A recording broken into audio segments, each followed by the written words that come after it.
Hiya, I'm just trying to go live with Avril Millar. Just a few um, tech issues. Always happens. So let's see if we can get Avril on. Not sure what's going on. She's there. She's just trying to get let us add her in. I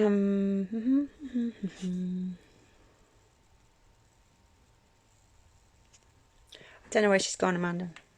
She was there somewhere. Here she is. Hang on, right. Let's try again. Yes, Wi-Fi's off. Fucking Wi-Fi, honestly.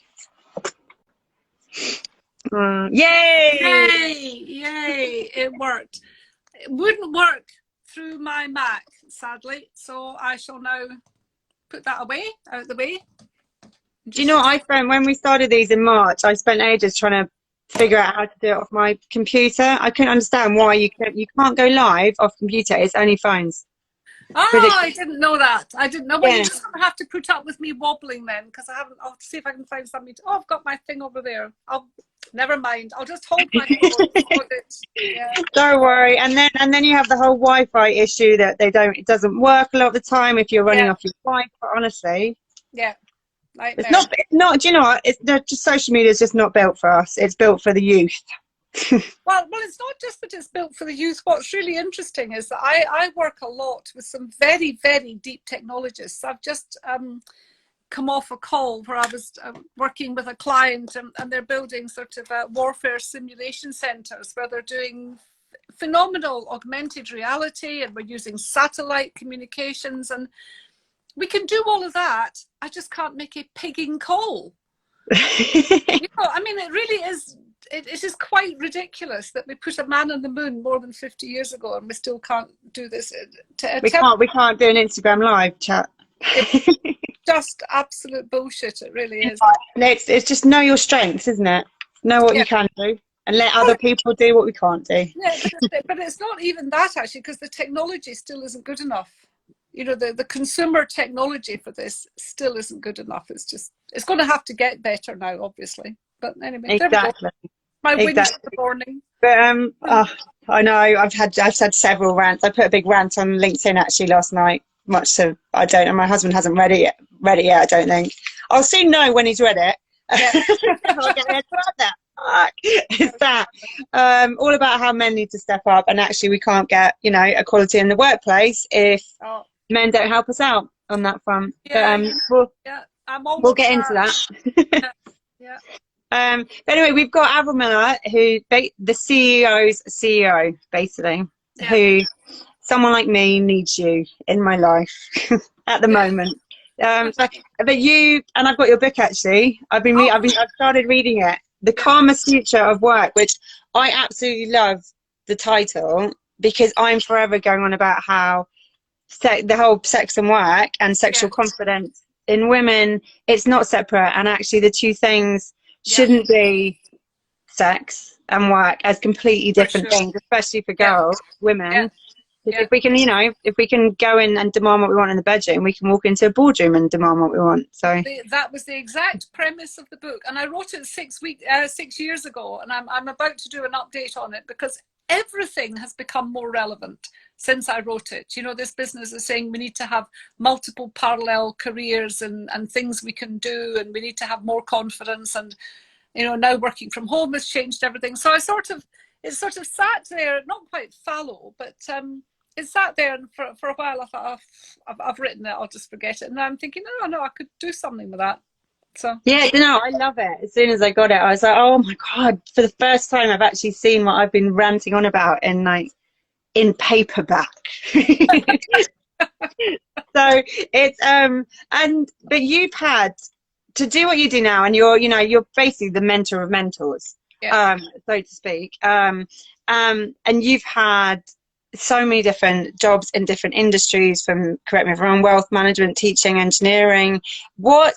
So what's been your journey? And you don't have to go into great detail because that will be here for like 8 hours, getting to where you are now, to jump into all these different professions and get to where you are now?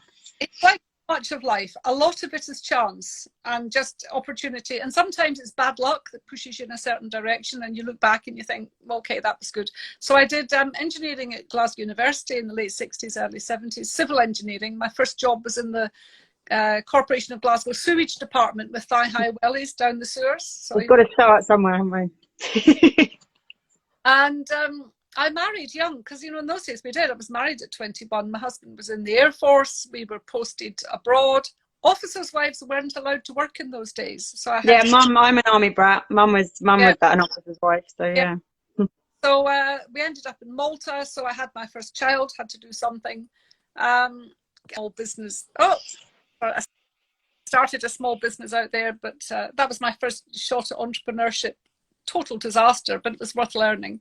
I then had my second child and I decided I really wanted to go back to work because I adore my children and still to this day. I mean, I had dinner with my daughter last night. The people I most want to spend time with are my two grown-up kids and now my grandchildren and my daughter-in-law. But when they were small, a lot of the time it bored me rigid. It's a terrible admission. And no, it's not. Mine are all 3 under 6, so I hear you. No.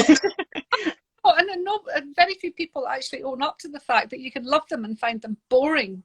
But anyway, so I went off and I retrained to be a teacher. So I retrained to teach maths and physics. I then taught that for 4 years, ended up at head of science, head of physics at an entry, Oxford Entrance College in Oxford. And then I was literally cracking, couldn't stand it. Not the kids, they were fine. I mean, I was teaching above, but I just found the staff room stultifying because I never conformed terribly even then. And this was a very conforming school. And I left. I had to give 2 terms notice because I was head of department. And I thought, I'm 35 years old, I'm capable, I'm bright, I'm hardworking, I'll get a job. I couldn't buy a bloody job. And I fell into the mucky end of financial services, effectively insurance sales. It was horrific, truly horrific. I was miserable. And I'd come from, I'd felt as if it was quite a prestigious thing. Then I had to start shrinking into a corner or lie about what I did for a living. And but about months in, I decided that there had to be a better way of doing this shit. And this was long before the days of the FSA authorization and regulation. It was properly the Wild West in '86 in the city. And I set up as financial planner because for me, it was always about money. Money's great. We all need money. More money's better than less money, but it's only ever what it does for us. And so I started taking a slightly more philosophical approach to it. And that just grew into a business and the business became one of the best independent financial planning businesses and over 20 years. And then it sold and I set off into the sunset. I became the CEO of a global headhunting business for 2.5 years just to have something that didn't require any brain power. I was used to sitting on investment committees and tax committees and dealing with compliance and running a recruitment business. You can put a bag over your head and tie your hands behind your back. It's not hard. This will upset lots of people. No, my husband's in recruitment and actually walked out of his recruitment agency he owned back in January. Yeah. So yeah. It's mentally stultifying, there's not really mental challenge. And since then I've been in not quite every sector, but I've just ended up picking up clients. I've never advertised. I've always just got them by accident. So IVF, physical oil trading, FX trading, property, architecture, warfare design, all of that. That's my and got the And along the way doing jumping around at all those jobs I don't think I know anyone who's jumped into so many different industries and stuff. What if you could name a few things now that when you look back and you go, these are the things that taught me, like the biggest lessons in doing that have really stuck with you? The biggest lesson of all is to always look for patterns and similarity between things, because actually most things, and certainly most businesses, have a huge common core that's the same for all of them. A retail business might be quite different to a services provision business, but the fundamentals are all the same. And so whenever you go into something which is brand spanking new, there's only a certain percentage of it which is genuinely new. It might look like an alien beast at first sight, but when you actually lift the drain on it, you discover that probably 80% of it you already understand at some level. And also every single thing you do, layer upon layer of your knowledge and experience grows, and you stop thinking of yourself. You know, when people say to me, so what do you do? I really do struggle. I kind of do whatever needs to get done, wherever it needs to get done. But that's because the advantage of being, 68 is that you've got a bit of confidence now to say two things. One is it's deeply unlikely that I'm going to be thrown into something. And I think this is the confidence that women need to get. If you've done enough stuff and if you've made enough mistakes, because that's how we learn, it is deeply unlikely you'll be thrown into something where you don't actually know an awful lot more about it than you first realize. And secondly, you will know what you don't know. And so you'll be able to stop yourself stepping off cliff edges. So that's what I would say. And just constantly being alert to learning, I think, is hugely important. Yeah, there's a bit of that fake it till you make it, isn't there? But the confidence is huge. Like we've surveyed out a load of all our members, and actually, on our other business, KK, so the sexuality side of things is, and a bit like your book, the crossovers of it so much comes down to confidence. Yeah. And that stops women across the board in all of our lives. I'm terribly reluctant to say men are this and women are this, because it's increasingly not accurate, but there are certain genetic attributes, and I see it all the time. Far more men are willing to go into a room and bullshit what they know. Certainly, if they're being interviewed, far more men are willing to take a punt. Can you do that? Have you done that? Yes, I can.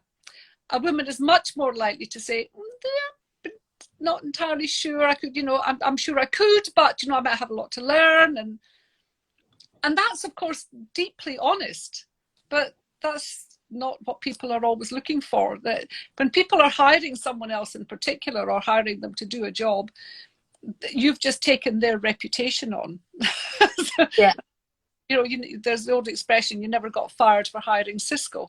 So, Yeah, and what tips you have on that confidence side of things, like to people, women, especially at the moment, because women. I was looking at the stats, and I just have rage at the moment. I just tell everyone I'm just rage on all levels because it's just basically the last 6 months is just put under a microscope, kind of what we knew anyway, and just how unequal it is, and the stats of like the women, especially mothers, it's something like 47% more likely to be losing jobs and leaving jobs at the moment due to COVID and lack of childcare and having no option, basically. I think it's an absolute tragedy, and I think that the burden of home care and single mums, God alone knows. Oh my God. Genuinely, I have a very dear friend, Christy Watson, who's a quite famous author. Her new book is out now, The Courage to Care. But she is a single mum of 2 kids, and she's always saying, no one's talking about us. How are we doing it? But confidence, that was what you asked me about. I think confidence is one of those things that it is much. I'm a great believer that everyone has weaknesses and strengths, and I always say, don't focus on your weaknesses and trying to improve them, because a 10% improvement in your weaknesses is frankly fuck all. Strengths, and work on them, because that can really accelerate you. And so I would typically ask people to do that. But around confidence, the first thing I would do is to say, stop undermining yourself. Because the internal dialogue that we all live with, and I do it, I'm just as guilty. And I'm lucky I have some great friends. I mean, the vast majority of my friends are 20 and 30 years younger than me. But they will pick me up when they hear me saying something self-critical. Because I do say things that are self-critical. So the first thing is to really govern what goes on inside your head. Because you are walking around telling yourself what you are. And if you've told yourself too much that you know, I'm not sure if I can do that. Or even the stupid things like you make a mistake and the first thing you say sometimes out loud is, oh, you stupid idiot. Yeah. You know, these are things you never say to your best friend. And this sounds so trite, but I was having a conversation with someone the other day about the difference between competence and you know, the ability to succeed at work. And I said, the people, obviously I've seen an awful lot of highly competent people at work, but I've seen some genuinely mediocre people at work. More than usually men mediocre, Yeah. but not always at all. Environmentally, if you go into some of the large public bodies like the NHS, you can get some world-class ocean-going mediocre women holding down jobs there. So we must never assume that because a woman's got a great gig, that's because she's good. She might just be in a crap organisation. Yeah. But the thing that I've seen is that one man in particular I know who was so phenomenally mediocre, but he had such complete self-belief, and it never crossed his mind to doubt himself or criticise himself. Now, you wouldn't want him leading you into battle. Yeah. Because sure, you'd be the one getting your head blown off.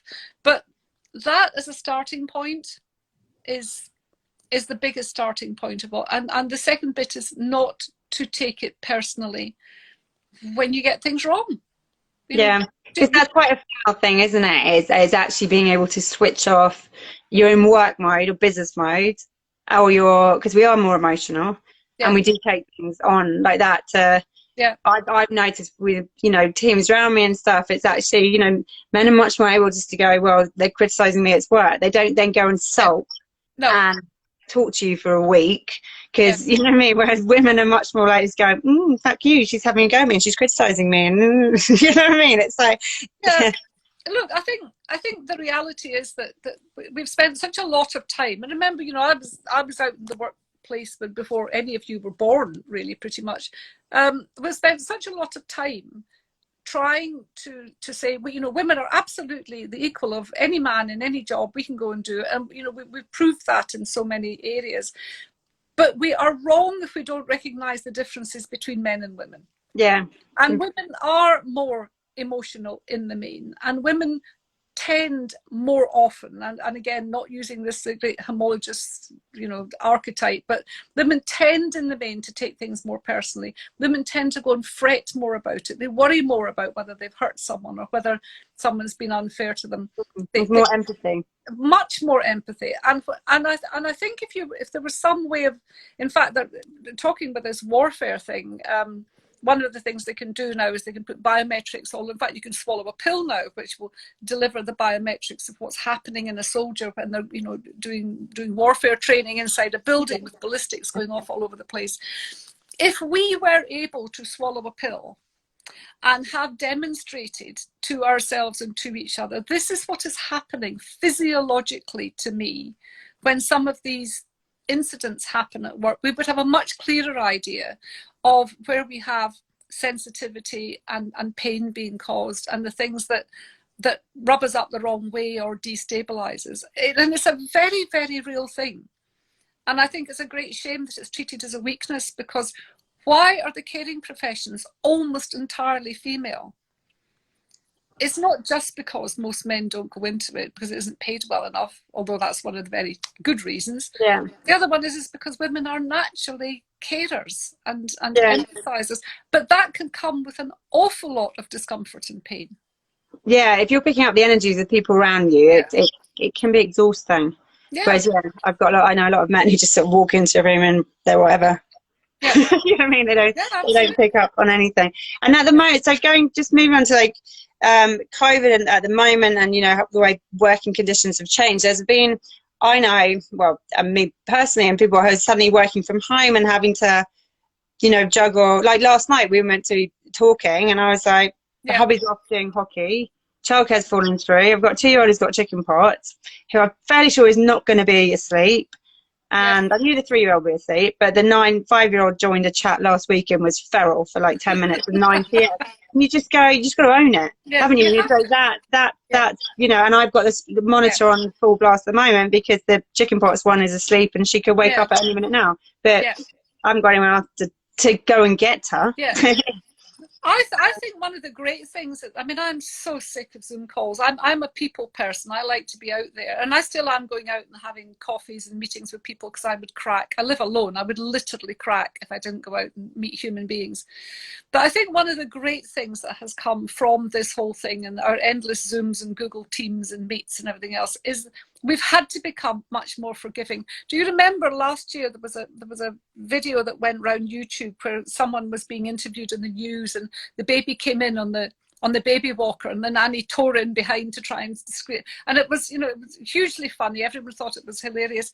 This is happening all the time now.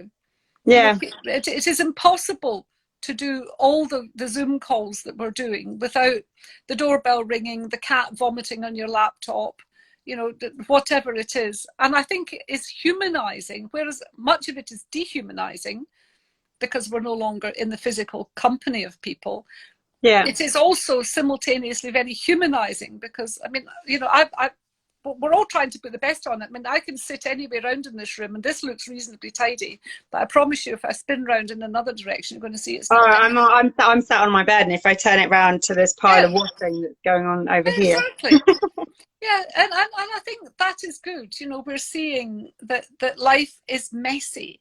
And, although there was a very interesting thing recently that the number of academic papers that have been submitted in the first, in the sort of second and third quarters of this year, the numbers submitted by men has shot through the roof and the numbers submitted by women has dropped through the floor. Oh shit. And that I think is one of the classic examples of who is taking the burden of childcare. Well, that's what gets me. But the post I put on LinkedIn was basically how is it right that I get 5 hours a day, 5.5 hours a day to do everything, and that includes all the like doing the shopping in Thailand, washing and stuff. And my husband gets 12 to 15 hours. Yeah. How? Because he's not here, and he that's part because his boss expects him to be in the city, in an office. And I've said to him this week, you don't need to be in there. It's recruitment. What the hell's that about? And it, you know, it's like, it's kind of saying, well, how am I meant to, and I run, you know, 2 businesses. It's sort of, it's that assumption that, oh, well, I can't do it. That's the thing, because there's no after school club. There's, you know, there aren't childcare options. No. So there's no option at the moment. And my rant was actually, we need men to step up, other hard and bosses, to go, no, I need to be at home. I'm going to work. I have no option but to work from home 2-3 days a week, because that's what equality is about, and it's not fair, and that's what I need to do. And it's that, and bosses need to, especially male bosses, actually allow their staff, especially the dads, to feel that they can do that. My daughter, I spent 12 weeks of lockdown with her, and then I went back for 3 weeks, and we have very interesting conversations around this. And she was at that time CEO of a big cycling team, a big sports team, and she is obviously working in the main with men, but there are a few women in the sort of operational side of the business. But we were talking about maternity, and you know, one of her dear friends has you know, had 1 baby and then more babies, and with the inevitable result that she comes back and then she's off again, etc., etc., and she's now working from home. And Frances said to me, do you know, Mum, I have never ever had a man walk into my office to say, I've got to tell you that we're expecting a baby, and therefore this is obviously going to impact on how much time I'm at the office, and I'm going to have to take leave, and I may have to juggle how much time I'm trapped. Men don't have to do that. No, they don't do it, and they won't. There's no proactiveness in it. They do that at home as well. It's like we will naturally throw ourselves in, go 1,000 miles per hour, step up, because there's no option kind of thing. It's that you kind of need them to do it in the workplace, don't you? To actually get out of the comfort zone, be a bit vulnerable, feel a little bit awkward. Yeah. I had really hoped. I mean, I was quite idealistic about this, because 20 years ago, what's happened there? 20 years, I was pretty convinced that when men got into their 40s in this generation, because they now had daughters, you know, who were sort of 18, 19, whatever it is, that they would be highly empathetic around this, and they would really want their daughters to be able to be powered through. And there must be a study or several studies on this somewhere, and I have absolutely no idea what has happened, that has not happened on an individual, one-by-one basis. The fathers of daughters that I know are all, whoa, you know, marvelous, I want my daughter to get to the top of everything. But do they do anything to impact everybody else? Not a sausage. No, and that's the thing. It needs the individuals. I'm not comparing it to Black Lives Matter because it's very different. But there is that it takes one person to change their behaviour in the workplace to the people around them and the conversations they have, and put themselves out there a bit, out of their comfort bubbles and out of the echo chambers they've just sort of been grown up in, to make the difference. Absolutely. Not, you know what I mean? And every individual, by making that change, and the dad's going, I'm not, you know, we've got 2 girls, so I'm kind of hoping, you know, hubby does actually see the light. But I think what people forget, because I did discuss this once with a dear friend of mine who's extremely, you know, forward thinking. He ran a huge brand business and had daughters, and, you know, was very, very supportive of his daughters, and was supportive in general, but didn't do anything proactive around how things were done differently. And I said, the problem that you have here is that it's very sweet. It's very sweet that you think about it. And it's very sweet that you support your daughters, and you do a little bit here and there. But your daughters are going to have to go out into the world, into an environment where nobody gives a shit about any of that. And unless we change and I had exactly the same conversation recently with someone I know about COVID. I mean, I happen to believe that it is really important that we keep the economy going safely, and that people are safe, but we have to, because the collateral damage is just I'm with you. The collateral too awful to think about. But my friend is completely, because what COVID's done, I think, is it's thrown up everyone's attitude to risk, as if we've had a light shot. It's like Brexit. It's polarised, isn't it? Totally. It's kind of, no, we're going to die, or no, we've got to get on with it. And this particular friend of mine is of the, I'm going to stay inside my flat with my partner and my son until this is over. And we had as close as I ever get to having a heated discussion around it, because she said, look where we live, Avril, it doesn't matter, we can stay and do this. And I said, of course you fucking can't. If you have to walk to the shops, you have to walk through a community of people who are losing their jobs. You have to walk past shuttered shops. You have to consider that your 14-year-old son probably doesn't stand a cat and hell's chance of getting a half-decent education and a job. Nothing is individual. Everything is collective. Think of all the little, think of the little corner shops that you go to just to get some milk, or the cafes. You know, you go and twice a week where you'll walk past and you'll grab a cup of tea, or you'll meet. It's kind of the pubs. There's so much. Dry clean, you know what I mean? There's so much that's just on that level, that you do that, you stay in your little bubble, then there's a lot of people going down for that.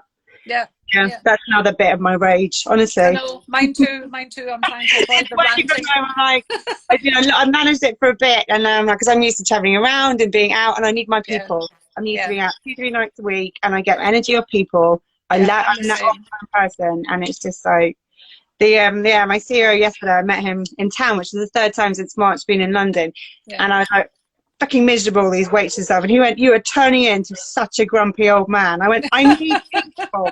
Look, I hear you. I'm the same. And the trouble is that a conversation like this, which is such fun, I'm not getting often enough. I really, I'm having work conversations, and I've got, some close friends, but a really good just download of all the crap that's going on. I launched these literally in week 1 of lockdown, because I know what I'm like, and I know I need people, and I said, right, I'm literally twice a week, I just need to chat to people, and if I can't go out and chat to them, we're going to do these Sistr lives, and we do a KK one on a Wednesday night, which is more adult women and sexuality and stuff. And so I've got my 3 days a week where I get to talk to strangers most of the time, and to have really good, intelligent, a lot of the time, conversation. Exactly. And it selfishly, I launched it for me. No one else, just me. Well, you see, there you go. I'll just pick you up on that. Selfishly launched it for you. Nothing selfish about it. It's self-protection. It's like emotional bloodletting, isn't it?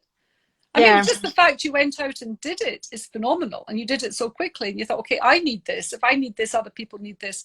Who's going to do it? Oh, well, if not, who? Me. Yeah, exactly. That's the thing. And there's some people that have been watching all of them and coming in and just saying, do you know what? They've kind of got it in their diary. It's there, you know, in the week. They don't mind who's on it. They just want to come and listen to a good old rant, as Amanda said, a good old rant. And what with the whole work life balance, working from home at the moment, because that's what a lot of people struggle with, is the boundaries and the switching off. I said last week I was working at the kitchen table downstairs. I said I'm meant to work off this table, I'm meant to feed children off this table, and I'm meant to be bent over backwards on it by my husband and shagged off this table. There's no boundary. No. And do you have advice on that? Well, I mean, I think it's extremely difficult, and I mean, I live alone. I live in a flat where I'm able to have a room which is an office. But I've never had a television in my bedroom in my life. I've just put a television into my office because I realised that I'm sitting in here till 11 o'clock at night because I'm working and I write and I do all sorts of other things. So this is, pot and kettle. I'm not allowing any differentiation. But I think that we are running a very real, I don't believe in work-life balance. I believe that work and life, weave in and amongst each other all the time. I think it's exceptionally difficult unless you're a welder or something, or a miner. You just go to work, come home, job done. Yeah. The vast majority of people are using their brains now to work more than their hands. And therefore, those brains are more engaged all the time. But I really don't like this expression simply because it sounds a bit sort of wanky, but self-care. Yeah, if they're really separate. Yeah, that. Yeah, I think self-care is so important to be able to say, I'm done now. I've stopped now. I'm not taking another call tonight. I'm going to actually go and read to the children, or I'm going to go and have a glass of wine and shag my husband, or whatever it is. But to do that as a woman working from home, if you haven't got a husband or a partner, whether that's a male partner or a female partner, who is enlisted in that process, you're fucked. It has to be a joint effort. The ones who we talked earlier about, single mums at home with kids, good God, they deserve a medal for doing this, especially through the homeschooling period. But separation, I think one of the things that can make separation, to separate it out and give yourself some balance, is to recognize that we can actually refuel in very short bursts of time. You don't need to say that I'm going to stop every evening at, 5:30, and I'm going to make a delicious dinner and, watch a movie. You can actually make sure that you take some time to do something through the day, which isn't an energy sucker, it's an energy giver. Because one of the things I find, and I use this expression a lot, because what I do is I help clients, I spend a lot of my time pouring emotional energy out, and then really sometimes not getting anything back in at all to top of. And I get around that by having the things that I know refuel me. So it's reading a book, or it's listening to Audible, or but then I'm lucky. Sorry? I just like going for a walk. We live on the river, and I just get out for a second and just walking. Even if it's 15 minutes to get out and do it. But you do have to enlist the people around you. You have to enlist your fellow workers. You have to enlist your boss, if you've got a boss, to say, I'm not a bloody mouse on a treadmill here. And put your foot down, because unless you're being ridiculously idiotic about it, why not turn around and say, I'm more effective when I do this? Don't start till perhaps 9:30. Maybe you can negotiate to say, once I would like to get the kids off to school or off to nursery, if nursery and school are all back now, and I want to have half an hour. I mean, it's like when you're a young mum, you can't even go to the loo on your own. Oh no, I said that last week. I was like, I have to schedule a shit at the moment. I know. My expression. I think I don't believe we're going to retrench dramatically from this ability now to have remote working and flexible working. But there's a brand new negotiation to be had around how it works for women in particular. And that ability to not be embarrassed about saying, one of my friends, they have a morning Zoom every morning at 8:30. How fucking unrealistic is that? Yeah, exactly. That's that. Well, part my hubby's job, they seem to have an Yeah. 8:30 meeting. You're Yeah. like, you Are know you what I mean? okay? That Yes, time, what's that's wrong with you? anyone with kids, that's full shitstorm timing. But Absolutely. yeah, It if it's couldn't be like worse. 7:30 and 9, Yeah. what's the point? And it needs someone to turn around and say, don't be so fucking ridiculous. If you want this to be effective, make it 10 o'clock or make it 3 o'clock or whatever. Yeah, we have that thing. We have our team meetings at 10 o'clock because most of the team have children. And Yeah. I'm like, right, Monday morning meeting is 10 a.m. Yeah. Yeah. Get your shit together, get your clothes on, have your sob once you've ditched Yeah. the kids, a cup of Exactly. tea with Yeah. vodka, and we'll meet at 10 o'clock. It's, you know. Yeah. And you know, because people are so, well, there is a nudge now away a little bit from, you know, the clocking in, clocking out thing, although we're still very much in that culture. But people need to focus on outcomes. You know, are you getting your job done? I don't give a shit if you get your job in 1 hour at night between 2:30 and 3:30 in the morning, or if it takes you 24 hours. If you've agreed that that's what you're going to get done and it's reasonable, do it however you want to do it. And then it's my job to check in to make sure it gets done. There's nothing more difficult about being a manager. That's it. That's as far as it goes about being a CEO or a manager. Yeah, and again, a lot of that's empathy, isn't it? It's that awareness of all the individuals in the team, all the different personal situations, how they all work, and being able to go, do you know what? I know I'm probably not going to hear from that one because they've got a 7-month-old baby, but I'm going to get a mad rush of stuff between probably 1 and 2 in the afternoon, and I'll probably get a mad rush of stuff after 8 p.m. at night. And sure enough, that's the thing. And I know different people in our team when I'm going to suddenly get emails and stuff, when I know I can get their attention. And it's that awareness, isn't it? And flexibility, which... Yeah, and I have a very strong belief, and I've got no empirical proof of it whatsoever, that bosses who don't trust their employees or their fellow workers are themselves untrustworthy. They are the people who are surfing porn or doing the crossword or ordering. Well, it's the same with you know, we're crossing over between like work and sex. It's the same in relationships, isn't it? The ones who are accusing their other halves of cheating, I always say, tend to be the ones that are cheating. Exactly.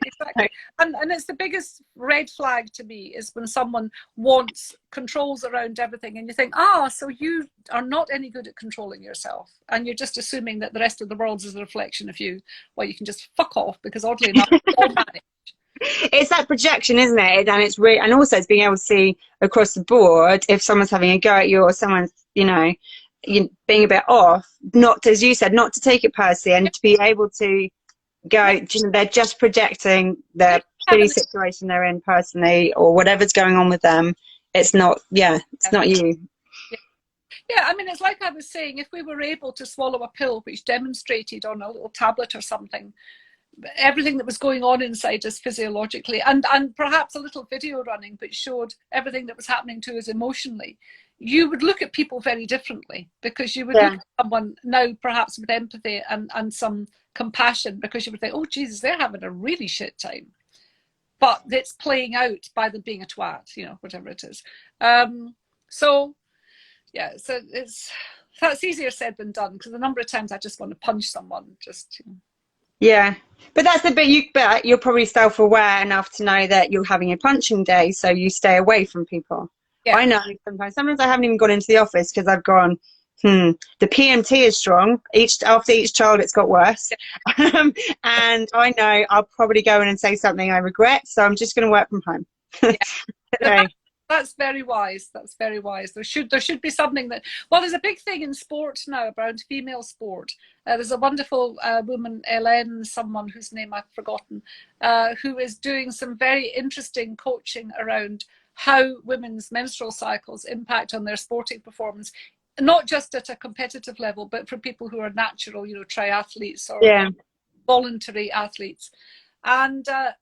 And that's now getting some credence. And of course, it should be in the workplace. It should, because it does. It properly affects. You know what I mean? It properly changes who we are. Yeah.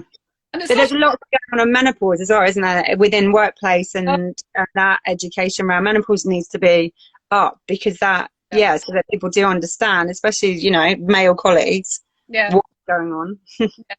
Yeah. That's a big old, because everything female is treated as a weakness. You know, if you have PMT, if you've got, you know, have really bad cramps, whatever it is, if you're going through the menopause, you know, having hot flushes, or I thought I was losing my mind through the menopause. Literally thought I was losing my mind for years, and I've been on HRT. I will be on it until they nail the lid down. On a drip. Oh, for sure. I'm just never coming off it. But it's all treated as a weakness, even by ourselves. It's not a weakness. We are the people that shove real human beings out of our bodies to keep the human race going. It's not a flipping weakness.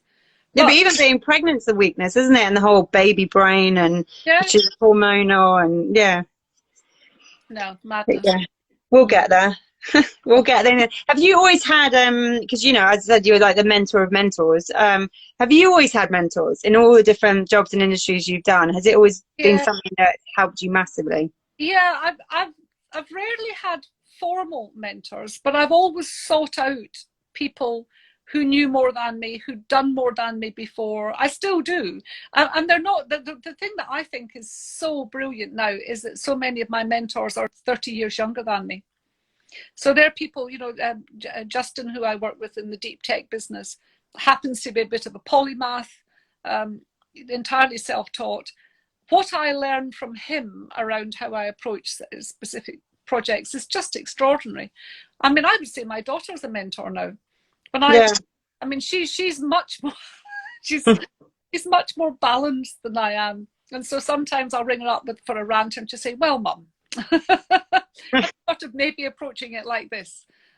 So I think you have to seek out, the only thing to do is to be open-minded, and that old expression, you know, when the student is ready, the teacher will come. Yeah. Talk to everybody and find people and they'll drift in and out of your life, undoubtedly, recognizing that you will be learning until the day you die, God willing, is the single most important thing. And make the business, I mean, we're saying we're both people. Part of that is because that is our mentoring. It's how we recalibrate ourselves against, oh, what do I still have to learn? How did that person tackle that thing that was a good... Well, that's the thing, doing these talks, you know what I mean? I've been doing 2 a week since March, and they're my own little personal mentoring sessions. Speaking to amazing women, so I've got a whole notebook full of stuff. Yeah, I know. Cool. Do you know what? That was, I will let you go, but that was really interesting. So thank you. Thank you for inviting me on. It's been a great pleasure. Lovely to meet you. Yeah, and you. And I will finish. I will get going. I will keep going on the book. But the Kama Sutra of work, honestly, awesome. So cool. Well, thank you. I hope you get better. Take care. Bye. Yeah. Bye. Bye. She was awesome. I needed like 3 bottles of wine and 5 hours just to chat to her. We will be back next Tuesday and Thursday next week. We've got more. We might have one on Monday as well. More really cool women. So I will see you all then. Bye.